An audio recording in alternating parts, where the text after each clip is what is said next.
Welcome to The Aggressive Life. Today we're going to talk about a divisive topic. Why not? Why not be a little more divisive on the aggressive life? The divisive topic is parenting. Now, why is that divisive?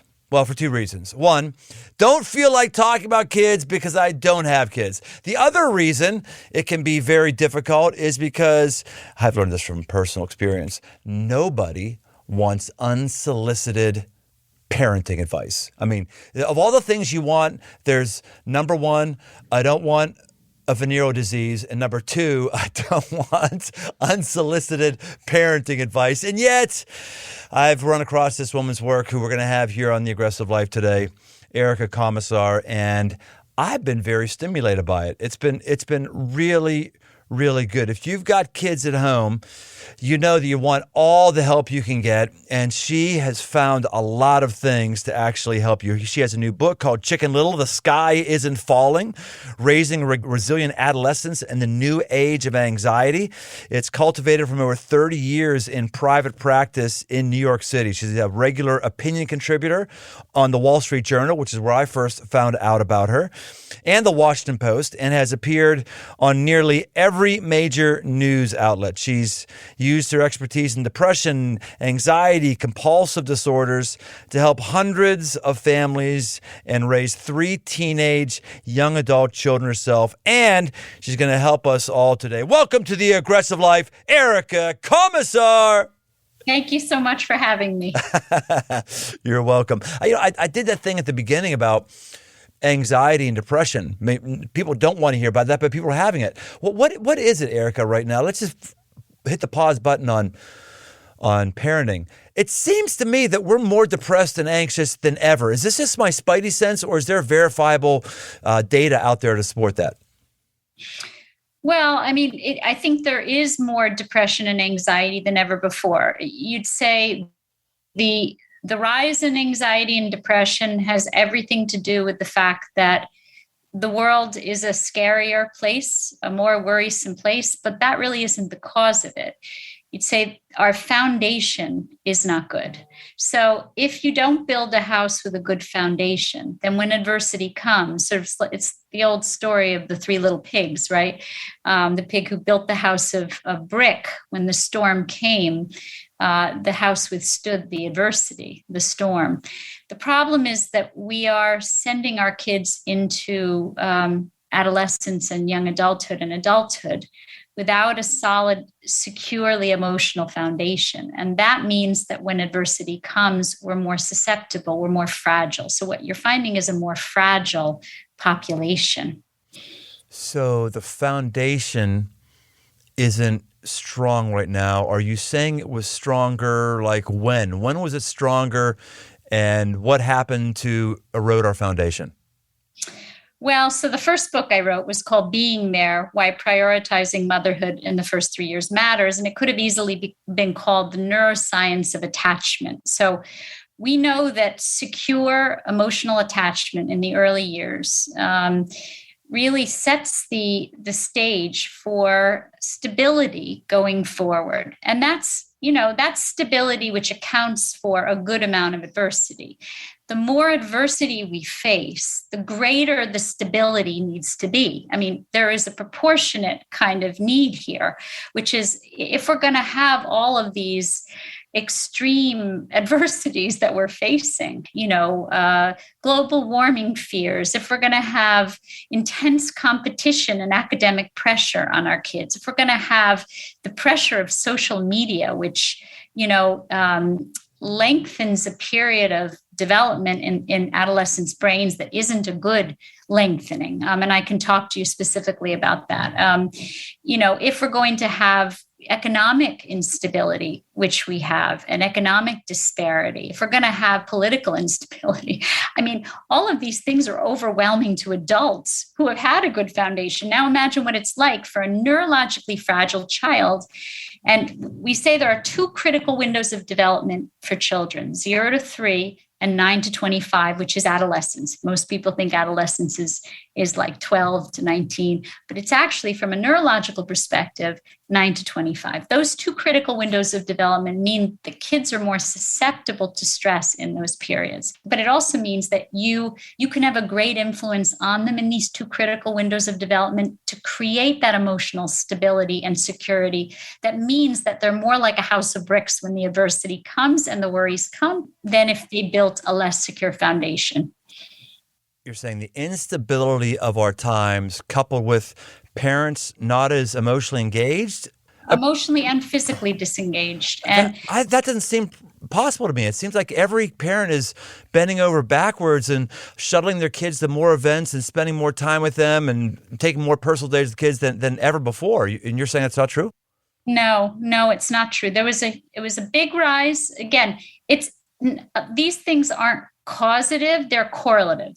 So there was a huge rise in two working person families. And you asked me what could have contributed to it.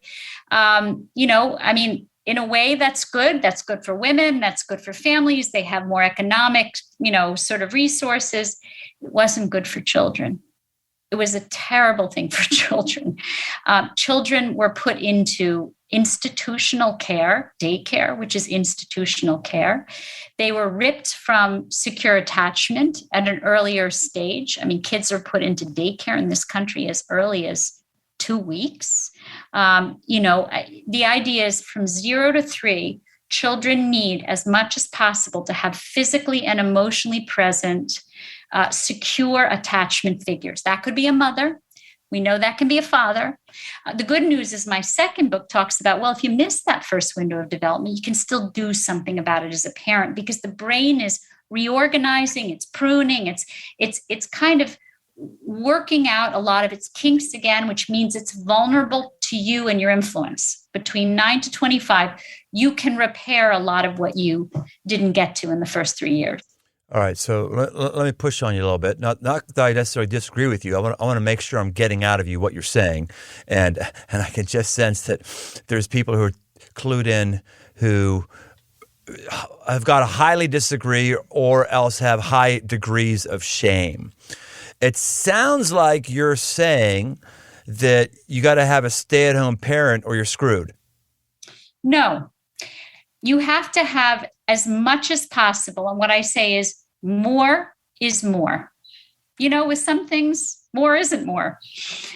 In this case, more is more. The more emotional and physical presence you have from your parents or your emotionally secure attachment figure. So it's not both parents. There's really one parent who is really the go-to person when that child is in distress. And if you ever doubt that, you do an experiment. Two parents stand side by side when a child falls down. Which parent are they seeking comfort from?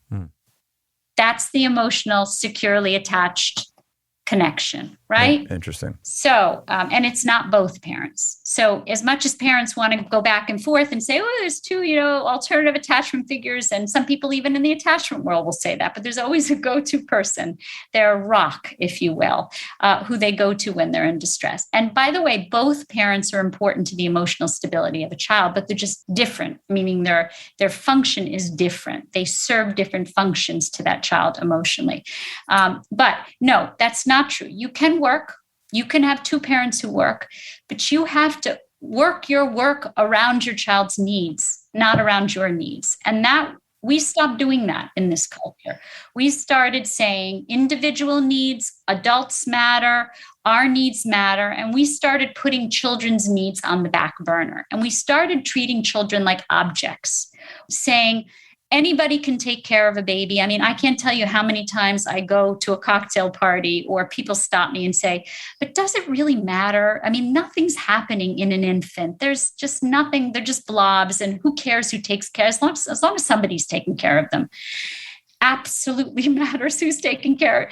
I mean, there's only one secure attachment and they're not blobs. They are developing 1 million neural connections a second. 1 million neural connections a second in the first 3 years.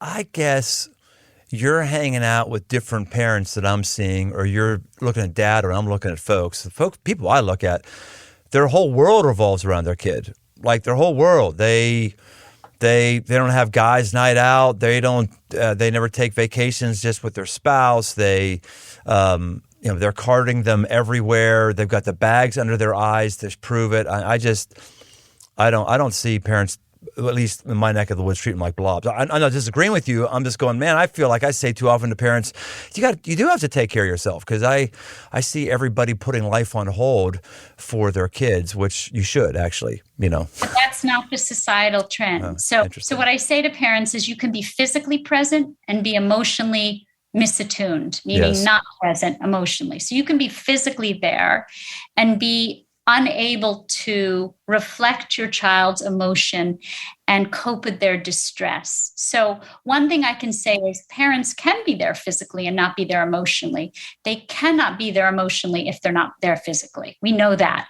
But you can be there as a body, meeting all your children's perfunctory needs, but still not be there emotionally. So in both of my books, I talk about what is emotional presence? How do you define emotional presence?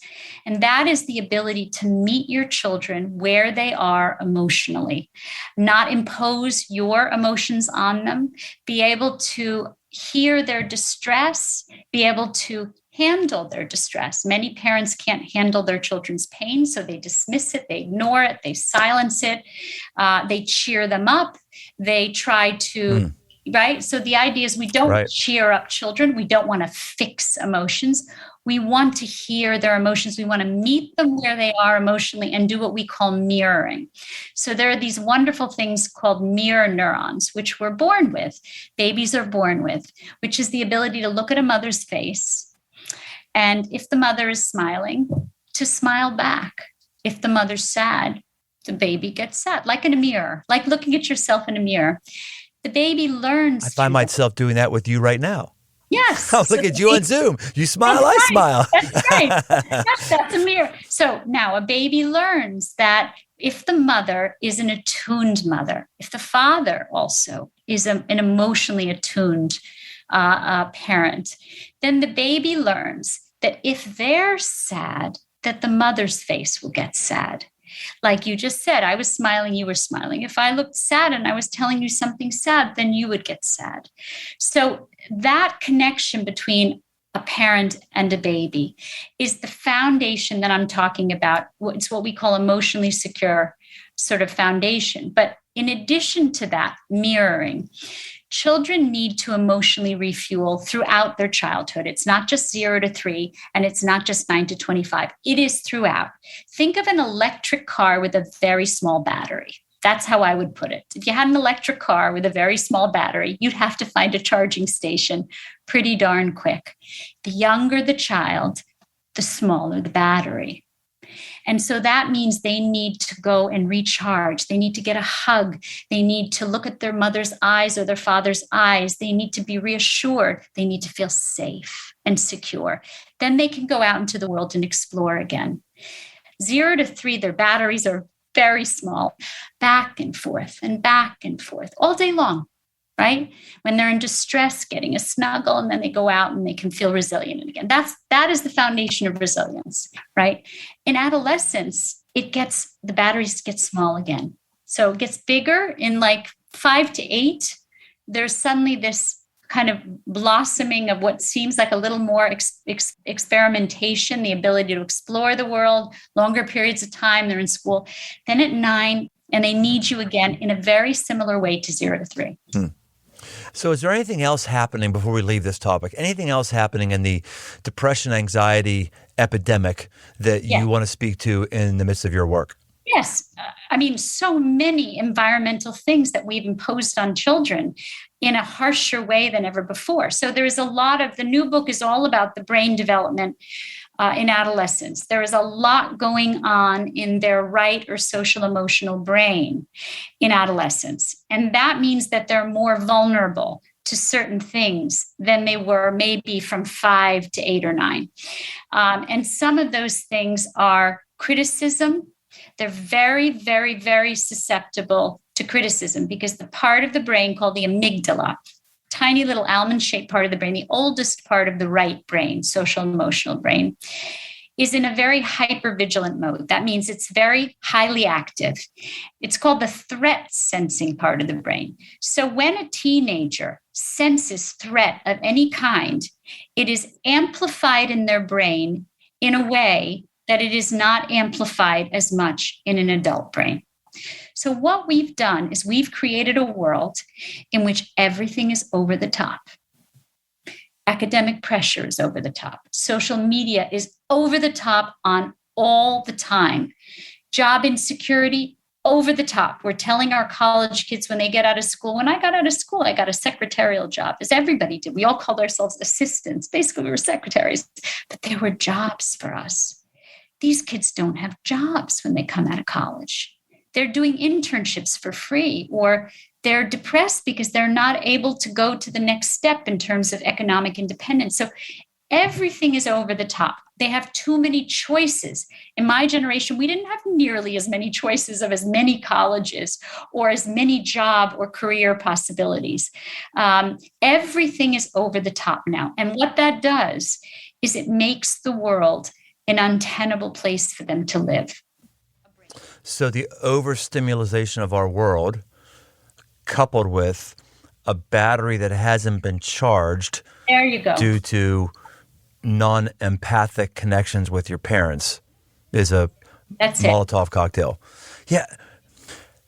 I hadn't thought so much about the number of choices for people in their 20s, like you just mentioned. I mean, I've thought before about social media and just how everything is amped up. I mean, churches are amped up, and that's my day job. I'm a pastor. Yeah, we're absolutely amped up over what we've been 30 years ago.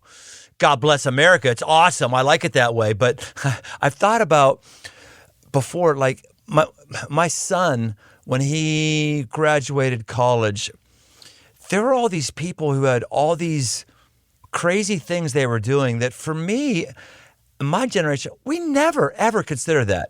Like, we never considered, hey, I'm going to graduate and I'm going to ride my motorcycle around the world. I'm going to graduate and I'm going to walk the Appalachian Trail. I'm going to graduate and I'm going to take a gap year, which basically means I guess I get high all year in my parents' basement, whatever that means.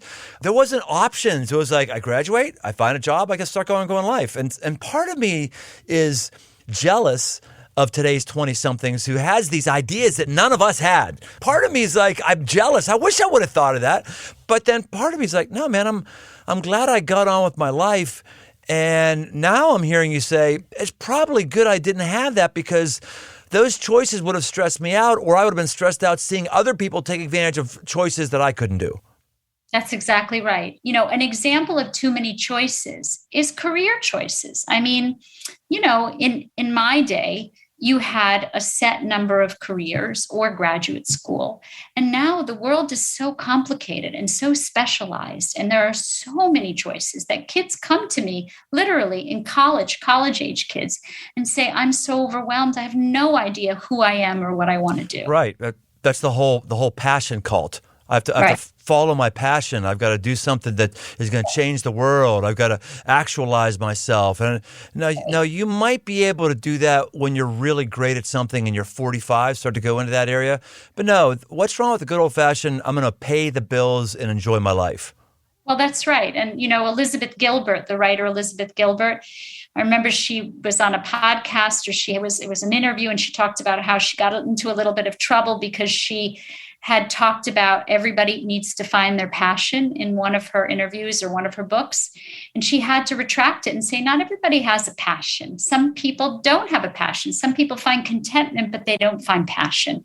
And so, yeah, you're right. There isn't passion for everybody. And the other thing is to feel the pressure to find your calling when you're 20 years old. Yes. Is such a, yes. Again, it's adultomorphizing. That's a word I made up. It's projecting onto young children and to adolescents adult-like characteristics. We are expecting teenagers who are emotionally and neurologically vulnerable to be straight A students and then have 20 activities and fill out their college applications and get perfect scores on their ACTs and get into a good college. I mean, it's just mind-blowing what we are asking of these kids. And that was not asked of our generation. When I wanted to go to college, I applied to 2 colleges. They weren't particularly exceptional colleges at that time. They were easy to get into. It was a 1-page application. I got a terrible score on my SAT. My parents put no pressure on me. And I found myself after college. And so we have really created an untenable amount of stress that these kids are living around. You got a terrible score on your SAT. So did I. I promise you, mine's lower than yours. Probably not. Oh, come on. Because in those days, it didn't matter. What mattered is that you went to college and you did as well as you could do. You did as well as you could do in high school. You got into a decent college, but you knew your parents kind of had faith that life unfolds, not that you have to. And the problem today too. Right. That's right. Parents are anxious. Parents are terribly anxious that their children will not be successful, that they won't get good jobs, they won't make a lot of money, they won't be at the highest level. And this is being passed down what we call generationally. We call a generational expression of anxiety and depression. We have a lot of depressed and anxious parents that are passing it down to their children. And if you want to do a little litmus test right now for the listeners who maybe, as you said, I might have put their hackles up with a lot of this stuff, is I want you to ask yourself, how do you sleep? All you adults who are listening. Do you take Ambien? Do you have trouble falling asleep? Do you have trouble staying asleep? Do you drink alcohol to go to sleep? How many times a week do you drink alcohol to go to sleep? Right? Most adults today have a terrible time sleeping. And sleep is the first place that we see signs of mental health issues. It is the first place we look. First thing we say in our assessment of a patient is, are you sleeping? Do you fall asleep easily? How many hours of sleep do you get? Do you have to take any substances to fall asleep? And I would guarantee that if we did a survey of your listeners right now, at least 50% of them would say they have sleep issues. We are passing anxiety and depression down to our children. No one's asking why we as adults have it. And that's the problem. I talk to people all the time who don't get good sleep. And I always go immediately to things like, what time are you going to bed? Are you keeping your phone by your nightstand? Are you all those kind of physical things? But you're saying the first line, if someone isn't sleeping, it's really as simple as you're too stressed out in life. You're taking your life too seriously. You're not dealing with your anxiousness very well. You have too high of standards for yourself. You have those kind of things. Is that what you're saying? Sleep is the first place we look for signs of unresolved conflict. So anxiety and depression are nothing more than unresolved conflict. And when we're busy during the day, we often don't deal with our conflicts. And then at night, when it gets quiet and all the busyness of the day goes away, that's when we're left with ourselves. And we're left with our anger, our sadness, our angst, our worries. And that's when they all come crashing down on us. I like that. Unresolved conflict. That's really good, Erica. All right, you've said something else that is, I thought was very head-turning. You said that our kids, when they're stressed out, we've taken away one of the key alleviators of stress, and that is we've taken away the understanding of God. Because, for me, whenever I am down and I'm feeling alone, from my faith system, I go, hold on. There's an entity who loves me and has created me, and there's an X factor to my life because of his presence and his spirit dwelling inside of me. Let's try to think of that because I am not alone. Instead of, I'm a random amalgamation of proteins and there was cosmic goo and then there's you. And so therefore, why should you be afraid? Why? Because you're alone, so very alone. That's why. You say for parents who struggle with a belief for God, it's time for them to lie to their kids, right? or wrong? Yes, truth in advertising. I am a person of faith. I'm Jewish, but I am a person of faith, and but I'm also a psychoanalyst. And psychoanalysts people often feel are conflicted about faith. I am not conflicted about faith, and many psychoanalysts are not conflicted about faith. That is a myth, meaning there is a spiritual hole in many people that can't be filled with therapy alone. And it certainly can't be filled with drugs and alcohol. And it can't be filled just by clinging to another person in life. It is something that is a spiritual cavity that has to be filled. So, what is God? Let's talk about what God is. Now, you're a pastor, so I don't want to tell you what God is, but I'm going to tell you from a psychological perspective what God is. God is neither male nor female. God is both. God is the best parts of the best mothers and the best parts of the best fathers. Fathers and mothers are different, right? Mothers help us when we're in distress. They soothe our distress. And there's reasons hormonally for that. If you go to a playground or a park and you watch when a baby falls down, it's usually the mother or the primary attachment figure who goes over and says, honey, are you okay? Let me give you a hug. You're okay. It's the father who says, you're okay. Come on, let's go. You'll be fine. Pick yourself up. Let's go play, right? They're resilience building, but they do something else. They help with separation, but they're not as good at distress. So you have in God the best of the nurturing, distress meeting, soothing, comforting mother, and the resilience building, I'll be there for you to protect you under any circumstances. No predator is going to come and get you, father. You mix those two together, and that's God. So even though we call God he in Judeo-Christian, and we look at the pictures in the Vatican, and it's the guy with a white beard, and God is actually the best. We say like the best of the hits, right? The best of mothers and fathers. And so in a way, when we turn to that figure, we are filling that void. Something didn't get formed very early on where we call it the internal mother. It didn't get fully formed. A part didn't get fully developed. So in all of us, we need to have a source of strength and support. And God is one way of filling that. And it is the best of mothers and the best of fathers. So when we are facing an adversity, we have something or someone to turn to and hold us up. But for someone who's an atheist or agnostic, they can't agree with you on that. So they're supposed to do it, but they should do it anyway. You would tell them straight up, just say that to your kids and lie for yourself because your kids will be better off for it. Yeah, usually the people who are defensive about any spiritual part of us are people who have faced loss, are people who have faced trauma, who have been neglected, who don't have trust and faith in anything outside of themselves to support them. It's a defensiveness. It's a cynicism, really. But let's say children, if you're an atheist and that's the path you've gone down and you say, this is who I am, children have to believe in something. They need to believe in something magical. So the other thing is that when we're little, we lean into what we call magical thinking. Magical thinking is the belief that we have a lot of control when we don't have that much control.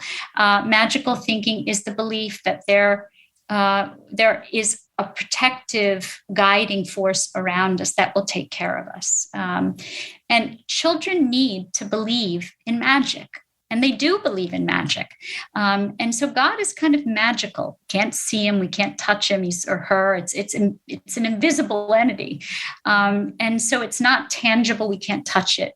So it's magical. And children rely on their imagination when they're facing distressing situations or adversity. They need their imagination to get them through. It's why we call imaginary play such an important part of development. In the first 5 years of life, imaginary play is more important than any left brain cognitive learning they can do in school. So actually doing that with your young children is more important than reading to them. Imaginary play is how we build our internal resources. So believing in God is all about using your imagination. It's about relying on magical thinking. And it's very important. So when you can't believe in God yourself, you need to come up with a story, because you can't tell a child that when you die, they turn to dust, because that is completely and absolutely psychologically, neurologically overwhelming to a child. It is unbearable. The terminal nature of that loss is just too overwhelming to them from a psychological perspective. You want to teach them your atheist teachings when they're a little bit older and they can handle it. Fine. Give it to them later. But when they're small, you cannot do that to them. Yeah, and I've heard people kind of brag about them just telling the truth to their kids. Just go in the dark and you go away. No. All that does is scare children. You see, I think it scares a lot of atheists too. I've known a lot of atheists who have been patients and they have an illness. And when they get an illness and they're dying, suddenly they turn back to God because they can't bear the idea. God was a gift to human beings in terms of our ability to cope with the ultimate loss, right? It's unbearable to believe that your consciousness stops and never reappears again. It's just too scary. It's a kind of separation that adults can't even handle. So, Yes. yeah. So then you impose that on children who are so neurologically fragile and they really can't handle it. So if you believe in nothing, I say nihilism is a fertilizer for anxiety, and it is. So you're going to just scare your children. Not only that, just believing there's nothing out there. That's right. You'll just scare them. Yeah. That was nihilism. I was trying to find you. That's nihilism. That's right. See, I don't get to talk to all these kind of high educated people all the time who run in rarefied air. So you're gonna get me on my vocabulary game, Erica. Very good. Hey, you've got a chapter in your book. I want you to go ahead and give us a little sermon on. You've been giving us a lot of sermons today. I'm the preacher, but you're preaching really well. You got. This is really rich, and really, really solid. You've got a chapter in your book that I just love the name of it. It's Never Too Late, Redefining Your Relationship and Repairing Old Hurts. Let's just say that we've got people on the aggressive life who have old hurts. I know everybody at the aggressive life is very healthy and self-actualized in the top 1% of emotional stability. But just imagine there's people who might accidentally find the aggressive life and they've got old hurts. What's that mean? How do they repair them? Well, therapy is one way that we repair old hurts because therapy has been shown in research to reactivate parts of the brain that have been shut down. So the right brain, our right social emotional brain that I said, starts its development very early, 0 to 3, and is in relation to those connections, those relationships to your primary caretakers, right? So the right brain is responsible for emotional regulation, resilience to stress, the ability to read social cues, the ability to feel and activate empathy. These are all in the right brain. Executive functioning, judgment, these are all in the right brain. Okay. So we know that these things can be shut down in us. And when we go to therapy and we rebuild an empathic connection to a therapist, because it's not what the therapist says, it's the emotions that the therapist empathizes with. It's the empathic connection that is healing. And as a minister, as a pastor, that you have that ability too when someone comes to you and they've never been mirrored in their lives. They've never been understood. Most people in this world feel loved by their parents. Most people come into me and say, yeah, my parents love me. She's giving air quotes in case you have this. They feel quote unquote loved by the parents. Yes. So when they go to a therapist for the first time, some people in their lives, they feel understood. They feel as if someone doesn't judge them. They feel as if someone understands their feelings, right? When someone comes to you, you do that for them because you're in a helping profession. So that heals a part of the right brain. When we heal ourselves as parents, we can then help to heal our children. If we do not have good self-esteem, if we do not have good self-awareness, if we cannot emotionally regulate ourselves, meaning if we are not good at regulating our own feelings, then if we're not resilient to stress, we cannot pass that down to our children. So the first thing I say in this book is look at yourself as a parent, be able to look in the mirror and see the strengths you have, but also the weaknesses you have and the things that you can work on in yourself by going to talk to somebody. So you can then be the rock that your child needs you to be. That's excellent. Erica, we're going to go in the lightning round here. I'm going to give you a topic. It's going to be a one-word thing, and I want you to just pull off low-hanging fruit of wisdom you want to throw away. It's called the lightning round, so it's going to be like real quick, like bam, bam, bam, bam, bam. You've been putting on a clinic for us today. In many ways, I feel like you're mothering some of us. You're like a very wise woman that's passing on to us some apples made of gold. Really good. So I'm going to give you some stuff and like just bam, like give us a couple cents on it and done. Are you up for the lightning round, Erica Komisar? I'm a little slow and thoughtful, but I'll try. I will try. I'll be good enough because that's good enough. That's so well. Okay. Technology. Too much, too intense, too over the top, too ever present. Bullying. Very real, very dangerous. Don't leave your children to deal with it on their own. It's a different kind of bullying today than it was in our generation. Dealing with peer pressure. Peers are critical for adolescents to separate from their parents, but and for the most part, they're good. But they also intensify that harshness in the brain and intensify that stimulatory part of the brain. So make sure that you educate your children about being their own person in the face of peer pressure. Identity. Identity is an ever-moving target. It is not something that is solidified till the end of adolescence, which is about 25. That means that it's constantly moving. So whoever your child says they are at 9 does not necessarily mean that's the person they're going to be at 25. Eating disorders. Much too present today. Extreme, I think 112% increase in eating disorders in children under the age of 12 in the last decade, something like that. Under the age of 12. Oh, under the age of 12. So used to be just adolescents. So it's very real. It's very dangerous. Don't wait. If you see signs that your child may have an eating disorder, don't close your eyes and hope it'll go away. Address it immediately. And last one, busyness and schedules.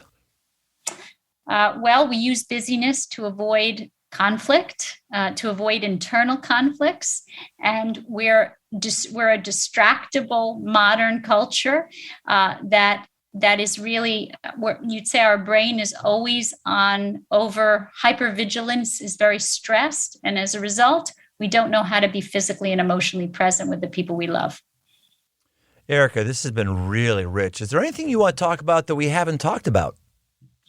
Oh, I'll just say there is so much we didn't talk about. I know. So I would say if you have young children, buy the first book. If you have older children and adolescents and it's about to hit you, buy the second book. And even if you have a young child and you know they're going to be an adolescent but there's a lot of information. Both of these books are like mental health guides for parents. And there's a lot of information in both of the books. Well, let me specifically ask you to give me an advertisement. Like, tell me the name of your first book and what parents will get out of it if they read that one, and the same with the second one. Being There, Why Prioritizing Motherhood in the First 3 Years Matters is the first book. And it is basically, as I said, the neuroscience of attachment, understanding how attachment security in the first 3 years of life will provide a foundation of mental health for your children for the rest of their lives. The second book is called Chicken Little, The Sky Isn't Falling, Raising Resilient Adolescents in the New Age of Anxiety. It is a complete and comprehensive mental health guide for parents to spot signs of trouble before it happens, prevent trouble, and then address it when it does. Erica, this has been just great, really. I've enjoyed every moment of this. I might need to have you back on because you've dropped a lot of great wisdom on us. Very, very helpful. Thanks for playing along with me and some of my quirks here. Some of the ways I like to jab at things and have some fun. You've been a fantastic guest. Thank you. That was wonderful. Thank you for having me on. And hey, guys. Hey, ladies, look, all the stuff we heard, this is not so, interesting ideas I can talk to people about next time I have a beer. That's fine if you have some conversation starters. This is about what is it that you need? You need to be aggressive about yourself. Aggression isn't about finding something wrong with everybody else and powering up on somebody. That's not what we're talking about here in the aggressive life. We're talking about taking control of your life, taking control of your mind, deciding to make changes that are good for you. Yeah, and you are actually a child before God, and he grieves for you when you're not well, when your battery's too small or it's undercharged. Do something to protect yourself. Do something to help yourself. None of us are immune to the truth and the good stuff shared today. So be aggressive. Do something about it. We'll see you next time on The Aggressive Life. Hey, thanks for listening. For all things aggressive living, why don't you head over to briantome.com.